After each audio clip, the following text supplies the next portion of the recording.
This is the Joshin and welcome to our mini vlog.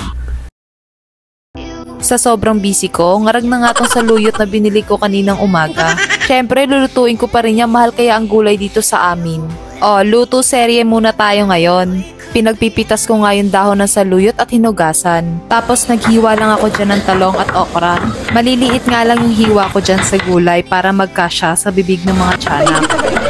Alam nyo, share ko lang, sobrang mahal ng gulay dito sa amin. Kung hindi ka nga marunong mag-budget, mamumulubi ka talaga.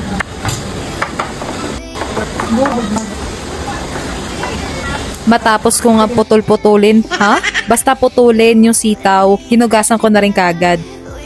Etong kalabasa nga, binigay lang to sa amin. Obvious naman siguro na hirap akong pumingas dyan, no? Dahil nga isang buong kalabasa yung binigay sa akin, isang linggo kaming mag-uulam ng may kalabasa. Thank you po sa nagbigay, wag ka pumahiyang magbigay ulit. Charis! Hiniwa ko lang din siya ng maliliit at isa nga to sa favorite vegetables ni Bebo. Tapos naghiwa na nga ako ng kamatis, sibuyas at bawang.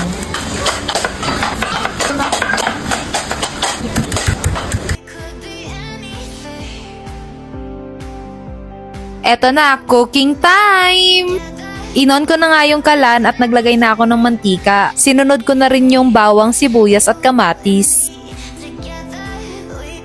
Ito toasted ko nga tong mga recados para labas na labas nga yung aroma.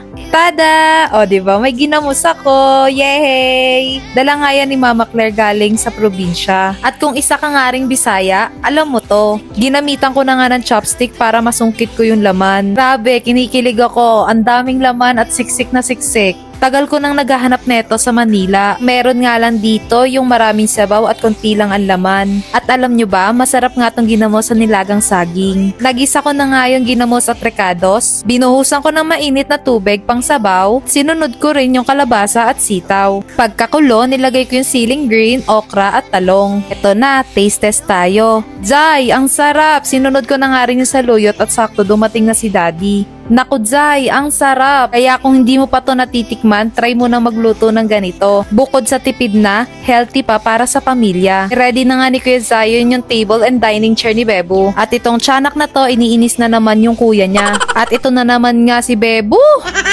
Dinampot ko nga yung mga gulay dyan at nagbubunga nga ako na ang dami-daming nagugutom sa labas. Ito kayo nagsasayang ng pagkain. Kumain na nga rin kami ni Daddy habang nagchichismisan. At sinusubuan na nga lang ni Mama Claire si Bebo.